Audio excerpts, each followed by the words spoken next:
नमस्कार, आप देख रहे हैं 4 टीवी और आपके साथ मैं हूं प्रियंका सिंह। हमारे इस खास बुलेटिन देश दुनिया में आप सभी का एक बार फिर से बेहद स्वागत है। बुलेटिन का आगाज करेंगे बड़ी और अहम खबर के साथ। शंघाई सहयोग संगठन यानी कि एससीओ के रक्षा मंत्रियों की बैठक में भाग लेने पहुंचे रक्षा मंत्री राजनाथ सिंह ने बेलारूस, ताजिकिस्तान और कजाकिस्तान के अपने समकक्षों के साथ द्विपक्षीय बैठकें की। इन बैठकों में उन्होंने रक्षा सहयोग की निरंतर भागीदारी, तकनीकी क्षेत्रों में सहयोग और रक्षा उत्पादन में भारत की आत्मनिर्भरता पर चर्चा की। उन्होंने बताया कि भारत अब कई अहम रक्षा जरूरतें स्वदेशी रूप से पूरी करने में सक्षम है। इसके साथ ही रक्षा मंत्रालय ने जानकारी दी है कि रक्षा मंत्री राजनाथ सिंह ने हाल ही में पहलगाम में हुए आतंकी हमले और पाकिस्तान में आतंकी नेटवर्क पर लक्षित ऑपरेशन सिंदूर की जानकारी भी अपने समकक्षों को दी है। भारत के आतंकवाद के खिलाफ नीति और सख्त रुख को एससीओ देशों ने गंभीरता से सुना और सराहा भी।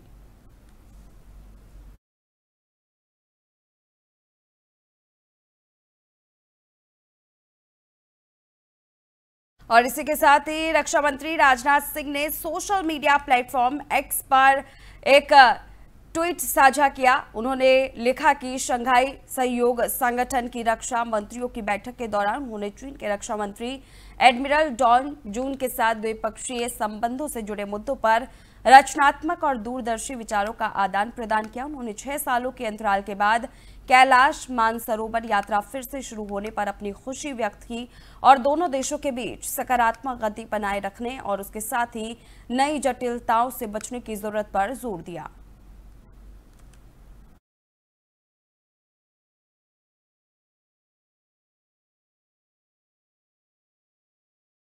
वहीं आपातकाल के 50 साल पूरे होने के मौके पर भारतीय जनता युवा मोर्चा द्वारा आयोजित मॉक पार्लियामेंट के उद्घाटन सत्र में विदेश मंत्री डॉक्टर एस जयशंकर ने कांग्रेस और गांधी परिवार पर तीखा हमला बोला। उन्होंने कहा कि आज की पीढ़ी को समझना चाहिए कि आपातकाल क्यों लगा है। इसका कारण एक परिवार था। उन्होंने फिल्म किस्सा कुर्सी का जिक्र करते हुए कहा, ये 3 शब्द खुद आपातकाल की असली वजह बताते हैं। जब कोई परिवार खुद को देश से बड़ा समझने लगता है तब ऐसी स्थितियां पैदा होती हैं। जयशंकर के इस बयान में सियासी हलकों में एक नई बहस को जन्म दे दिया है। आज आप लोगों को समझना चाहिए कि ये सब हुआ और क्यों हुआ। ये एक परिवार के कारण। जब आप बाहर जाएंगे, एक फिल्म की पोस्टर है वहां, किस्सा कुर्सी का। ये 3 शब्द ना, किस्सा कुर्सी का, ये टोटली आपको बताता है कि इमरजेंसी का कारण क्या था। और जब एक परिवार, सत्यवा जी ने कहा कि राष्ट्र के बारे में जो भावना जो है, जब परिवार को राष्ट्र से बड़ा मानते हैं तो इमरजेंसी जैसे स्थिति आएगी। आज आप लोगों को समझना चाहिए कि ये सब हुआ। और वहीं केंद्रीय वित्त मंत्री निर्मला सीतारमण ने सार्वजनिक क्षेत्र के बैंकों यानी कि पीएसबी के प्रदर्शन की समीक्षा बैठक की अध्यक्षता की है। इस बैठक में बैंकों की वर्तमान स्थिति, उनकी मजबूती और भविष्य की रणनीतियों पर चर्चा हुई। वित्त मंत्री ने बैंकों को और बेहतर प्रदर्शन करने के निर्देश दिए ताकि आर्थिक विकास को और तेजी मिल सके।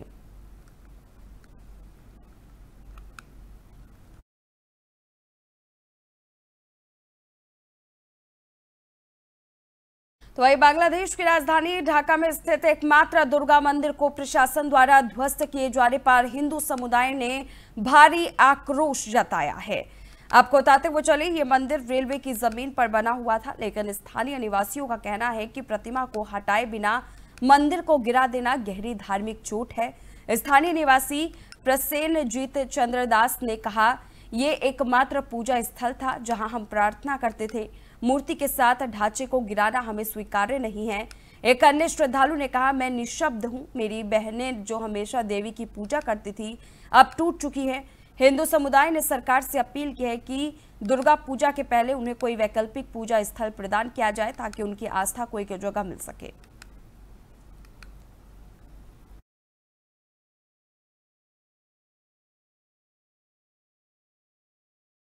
चलिए खबरों में आगे बढ़ेंगे। कांग्रेस नेता पवन खेड़ा ने राहुल गांधी को चुनाव आयोग द्वारा भेजे गए पत्र पर प्रतिक्रिया देते हुए चुनाव आयोग की निष्पक्षता पर सवाल खड़े कर दिए। उन्होंने कहा कि हम इस पर बात करेंगे। राहुल गांधी, मल्लिकार्जुन खड़गे और कांग्रेस के तमाम नेता लगातार इन मुद्दों पर चर्चा कर रहे हैं।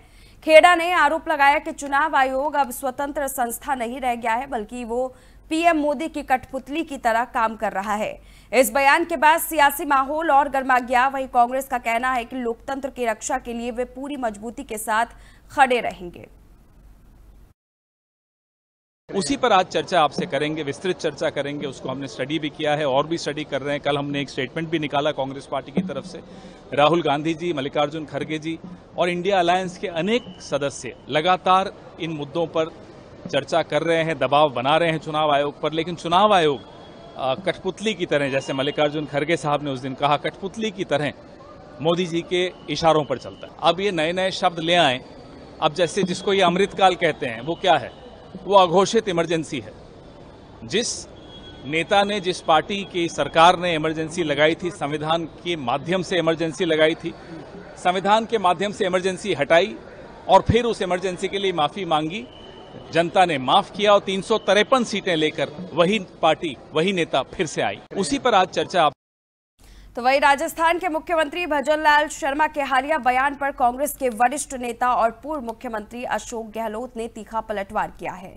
गहलोत ने कहा कि आपातकाल की घटना को लेकर कांग्रेस नेताओं ने खुद स्वीकार किया कि कुछ गलतियां हुई थी और उसके लिए खेद भी जताया गया। हम खुद इंदिरा गांधी के समर्थन में जेल गए थे। गहलोत ने तंज कसते हुए कहा कि भजनलाल जी नए हैं, पहली बार विधायक बने हैं और पहली बार मुख्यमंत्री बने हैं, इसीलिए उन्हें जानकारी नहीं है और वे ऐसी बातें बोल देते हैं। भजनलाल भजन करने वाले भी होते हैं, इसीलिए इन्हें तमाम बातों की जानकारी नहीं है। इस बयान के बाद राजस्थान की राजनीति में बयानबाजी का दौर फिर से तेज हो गया है। जब इमरजेंसी लगी थी उस वक्त में कई लोग जेल गए थे। इमरजेंसी की जो घटना थी उसको लेके कांग्रेस नेताओं ने, इंदिरा गांधी जब वापस आंधी चली उनकी तो प्रधानमंत्री बनी, तब भी हमने एक पब्लिकली कहा इसमें कई खामियां हुई, कुछ गलतियां हुई है, उसके लिए हमें खेद है। वो चैप्टर क्लोज हो गया। इससे ज्यादा आप क्या चाहते हैं? जेल हम भी गए हैं, भजनलाल को नहीं मालूम है। इतना ही फर्क है कि वो गए जेल इमरजेंसी के अंदर गए और हम लोग जेल गए जब इंदिरा गांधी को आपने तो चुनाव जीत के आए थे चिकमंगलूर से, बावजूद उसके आपने पार्लियामेंट से उनको निष्कासित कर दिया और जेल भेज दिया। उनके समर्थन में लाखों लोग जेल गए हैं हिंदुस्तान भर के अंदर। 2000 लोग तो मेरे ख्याल से जोधपुर से गए होंगे। जब इमरजेंसी लगी थी उस वक्त में कई लोग जेल। चलिए अब आगे बढ़ेंगे। जगन्नाथ रथ यात्रा के पावन अवसर पर राष्ट्रपति द्रौपदी मुर्मू ने देशवासियों को शुभकामनाएं दी। उन्होंने अपने संदेश में कहा कि ये पर्व आस्था, भक्ति और सांस्कृतिक एकता का प्रतीक है और प्रार्थना की कि भगवान जगन्नाथ सभी के जीवन में शांति, सौहार्द और समृद्धि लाए। देश भर में रथ यात्रा को लेकर श्रद्धालुओं में भारी उत्साह है और राष्ट्रपति का ये संदेश पूरे राष्ट्र में भक्ति भाव को और भी गहरा करता है।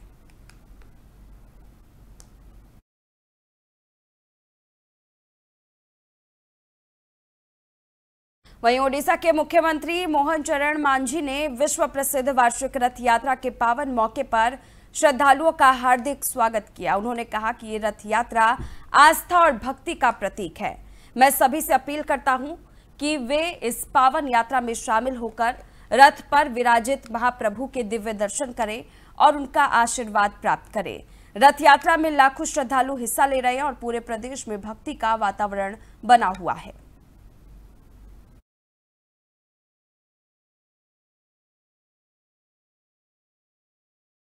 और इसी के साथ केंद्रीय मंत्री गजेंद्र सिंह शेखावत ने पुरी में शुरू हुए भगवान जगन्नाथ की ऐतिहासिक रथ यात्रा के मौके पर अपने विचार साझा किए। उन्होंने कहा कि ये उत्सव सनातन संस्कृति की प्राचीनता और निरंतरता का प्रतीक है और पूरे भारत को एकता के सूत्र में बांधता है। शेखावत ने कहा कि उन्हें संस्कृति मंत्री के रूप में इस पावन यात्रा में शामिल होने और भगवान जगन्नाथ के दर्शन करने का सौभाग्य मिला है। साथ ही उन्होंने पूरी पीठ में जाकर जगत गुरु शंकराचार्य से आशीर्वाद भी लिया।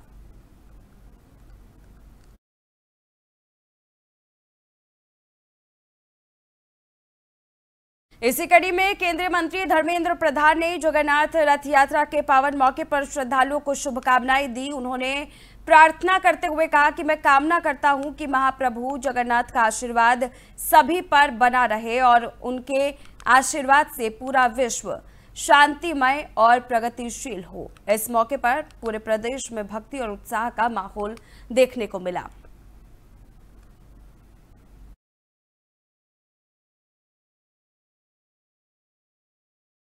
चलिए अब रुक करेंगे खबरों की ओर। उत्तर प्रदेश के कानपुर बादशाही नाका चौकी इंचार्ज और महंत जितेंद्र दास के बीच साउंड लगाने को लेकर के विवाद हो गया। चौकी इंचार्ज ने महंत से अभद्रता की, जिससे तनाव की स्थिति उत्पन्न हो गई।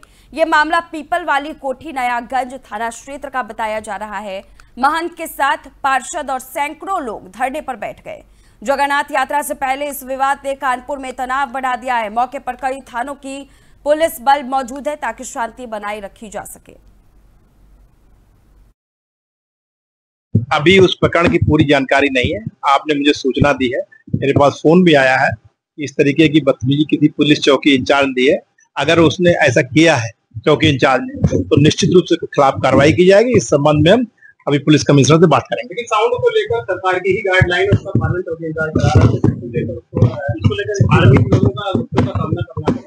देखिए, ऐसा कि मैंने अभी कहा कि अब इस प्रकरण की मुझे पूरी जानकारी नहीं, अभी मैं फोन से जानकारी कर रहा हूँ।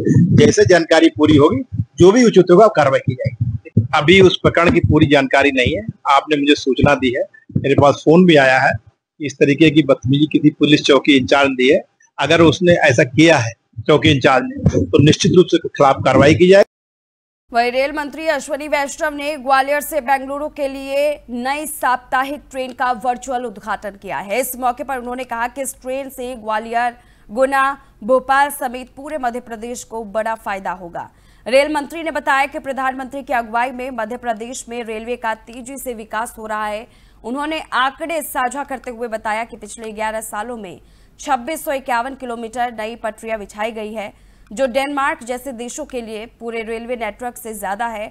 उन्होंने जानकारी दी है कि ग्वालियर और आगरा के बीच सीधी ट्रेन सेवा भी जल्द शुरू करने की योजना है। करीब 24,000 करोड़ रुपए की नई परियोजनाएं भी मंजूर हो चुकी है और 80 स्टेशन निर्माणाधीन है। उन्होंने ये भी कहा कि आने वाला कुंभ मेला सामान्य नहीं, महाकुंभ का स्तर का आयोजन होगा।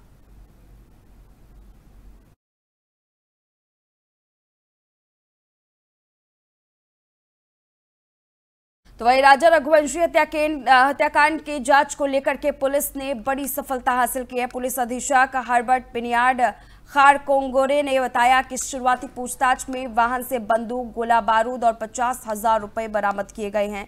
उन्होंने बताया कि आरोपी राज और आकाश ने बैग में छिपा हथियार पुलिस को बताया, जिससे जांच को गति मिली। पुलिस इस बात की पुष्टि कर रही है कि आरोपी द्वारा बताए गए लैपटॉप को फेंक दिया गया है या कहीं सुरक्षित रखा गया है। आगे की पूछताछ में इस मामले की गुत्थी सुलझाने की पूरी कोशिश की जाएगी। पुलिस ने कहा है कि हिरासत में रखे गए आरोपियों से विस्तार से बात की जाएगी ताकि पूरे मामले का सच सामने आ सके।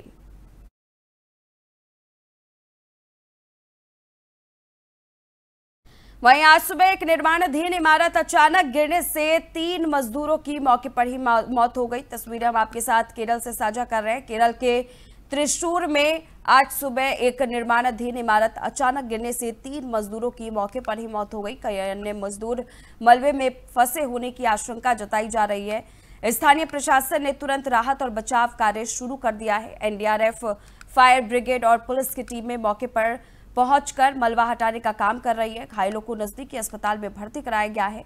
प्रारंभिक जांच में निर्माण कार्य के दौरान लापरवाही की संभावना बताई जा रही है और प्रशासन ने मामले की जांच के आदेश भी दे दिए हैं। हादसे के बाद परिजन काफी आहत में हैं।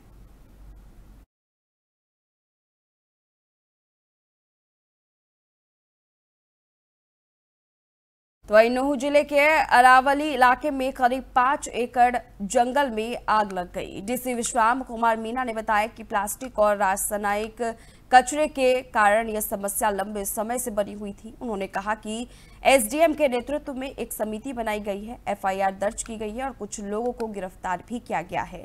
कल फिर से आग लगने की घटना हुई, जिसके बाद समीक्षा बैठक की गई। वन विभाग को एक पेड़ मां के नाम पहल के तहत नए पेड़ लगाने और जंगल में बाड़ लगाने के निर्देश दिए गए हैं।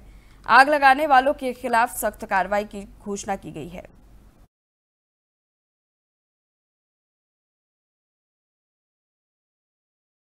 असामान्य मॉनसून पैटर्न और उससे होने वाले जो दुष्प्रभाव इस वक्त निकल करके आ रहे हैं, वो आम जनजीवन को पूरी तरह से खत्म कर रहे हैं, जिसकी ताजा तस्वीरें वज्रपात से देखने को मिली।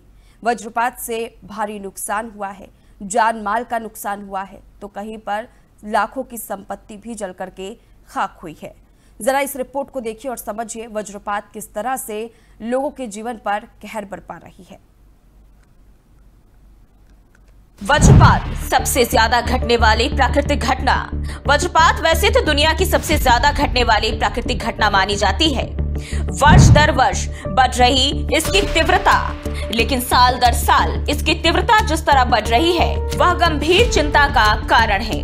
पर्यावरण असंतुलन के कारण हो रहा, इसे पर्यावरण असंतुलन से जोड़कर देखा जा रहा है। वैश्विक तापमान के कारण बढ़ रहा वज्रपात। वैज्ञानिकों का कहना है कि वैश्विक ताप का खतरा अगर इसी प्रकार बढ़ता रहा, बिजली गिरने की घटनाएं 50% बढ़ेगी। तो आज के मुकाबले इस सदी के अंत तक बिजली गिरने की घटनाएं 50% तक बढ़ जाएंगी। उत्तर प्रदेश में वज्रपात से एक दिन में 12 मौत, बिहार के 5 जिलों में 15 से अधिक मौत, महाराष्ट्र में आकाशीय बिजली से 8 मौत, 10 घायल, गुजरात में वज्रपात से अब तक 17 की मौत, उत्तराखंड में वज्रपात से अब तक कई मौतें हुई। बरसात के साथ बढ़ा वज्रपात का खतरा, इसलिए बरसात शुरू होते ही देश के विभिन्न हिस्सों से वज्रपात की घटनाएं सामने आने लगती है। कई पेड़ जल गए। इस साल इससे लोगों की मौत के मामले लगातार सामने आ रहे हैं। एक ही दिन में उत्तर प्रदेश के विभिन्न स्थानों पर वज्रपात से 12 लोगों की मौत हो गई। वहीं कुल मौत के आंकड़ों की बात करें तो 25 से 30 के आसपास है। हम अगर बिहार की बात करें तो पिछले 5 जिलों में बिजली की चपेट में आने से 15 से अधिक मौत हुई है। बेगूसराय में 5, दरभंगा में 4, मधुबनी में 30, सहरसा में 2 और समस्तीपुर में 1 शख्स की जान आकाशीय बिजली की चपेट में आने से हुई। अब अगर महाराष्ट्र की बात करें तो राज्य के विभिन्न हिस्सों में 8 लोगों की जानें गई और 10 लोग घायल भी हुए हैं। इनमें से अधिकतर मौत आसमानी बिजली गिरने के कारण हुई है। गुजरात में आकाशीय बिजली गिरने से 17 से अधिक लोगों की मौत हो चुकी है। वहीं उत्तराखंड में बारिश के दौरान बिजली की चपेट में आने से कई लोगों की मौत हो गई। वज्रपात के प्रभाव, आकाशीय बिजली गिरने के कई प्रभाव हो सकते हैं। अब अगर इसके प्रभाव की बात करें तो आपको बता दें कि आकाशीय बिजली गिरने के कई प्रभाव हो सकते हैं। शारीरिक चोटें, जिनमें शारीरिक चोटें, मानसिक समस्याएं, संपत्ति को नुकसान और संपत्ति को नुकसान शामिल है। इससे बचाव की अगर बात करें तो जिस तरह से मौसम विभाग ने चेतावनी दी है कि आने वाले दिनों में भी आकाशीय बिजली गिरने की संभावना है, इसलिए सतर्क रहने की जरूरत है। तो आपको बता दें कि आकाशीय बिजली गिरने से बचने के लिए कुछ उपाय किए जा सकते हैं, जैसे पानी से दूर रहें, तूफान के दौरान घर के अंदर रहें, खिड़कियों और दरवाजों से दूर रहें, धातु की वस्तुओं, पेड़ों और ऊंची इमारतों से दूर रहें, इलेक्ट्रॉनिक्स उपकरणों के प्लग निकाल दें, खुले मैदानों में या पेड़ों के नीचे शरण न लें, समुदाय को जागरूक करें। इसलिए वज्रपात एक ऐसी प्राकृतिक आपदा जो हर साल सैकड़ों लोगों की जान लेती है। विज्ञान चाहे जितने भी तरक्की कर ले, प्रकृति की शक्ति के आगे आज भी इंसान असहाय नजर आता है। आकाशीय बिजली सिर्फ एक पल का तांडव होती है, लेकिन उसका असर जीवन भर का दर्द छोड़ जाता है। इस साल देश के कई राज्यों जिनमें उत्तर प्रदेश, बिहार, महाराष्ट्र और गुजरात में आकाशीय बिजली की चपेट में आकर कई लोगों की मौत हो चुकी है। वैज्ञानिकों का अनुमान है कि ग्लोबल वार्मिंग के चलते इस सदी के अंत तक वज्रपात की घटनाएं 50% तक बढ़ सकती है, जो और भी डरावना है और दुनिया के देशों को भी चाहिए कि इस दिशा में मिलकर काम करें। लेकिन फिलहाल सतर्कता ही सबसे बड़ा बचाव है। तूफान के समय खुले स्थानों से दूर रहें, पेड़ों की छांव या धातु की वस्तुओं के पास न जाए और घर में सुरक्षित स्थान पर रहे। याद रखें, एक छोटी सी सावधानी आपका जीवन बचा सकती है। वज्रपात। तो फिलहाल इस खास बुलेटिन बस इतना ही। रुकेंगे एक छोटे से ब्रेक के लिए। ब्रेक के उस पार खबरों का सिलसिला जारी है।